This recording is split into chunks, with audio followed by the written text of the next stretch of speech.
For question 12, we need to find out the area of the shaded region.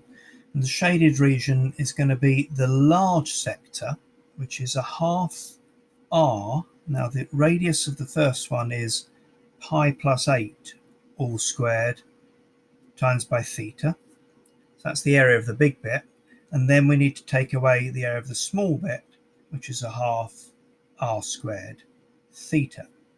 And we've been told that that shaded area is equal to 48. So let's do some rearranging of that. Let's times everything by 2 first of all.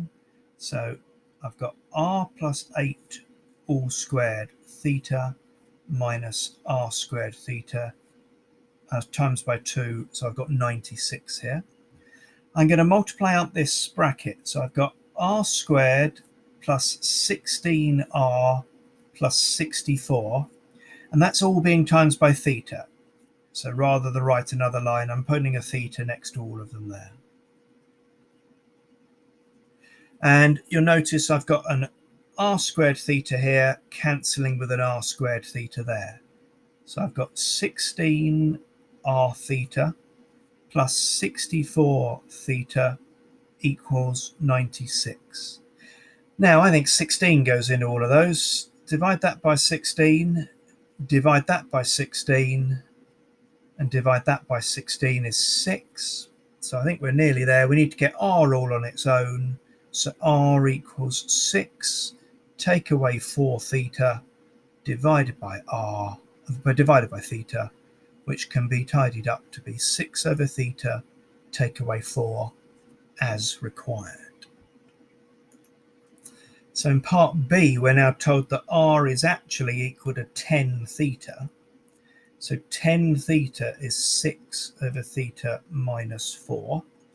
So if I times both sides by theta now, so I've got 10 theta squared equals 6 minus 4 theta. And I've got a quadratic coming through.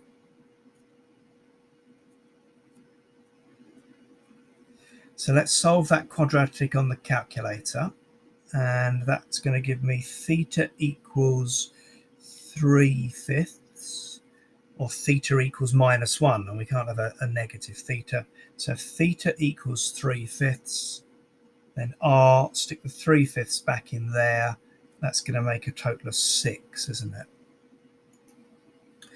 And the question says, what's the perimeter of this shaded part here? So the perimeter for that bit there, we want 6 theta. That's that bit there. We know that part there and that part there are both 8. So plus 8 plus 8. And now we know the whole distance from there to there is 8 and 6, which is 14. So 14 times theta for that bit there. And that grand total there is going to be 28 centimetres for the perimeter of that bit.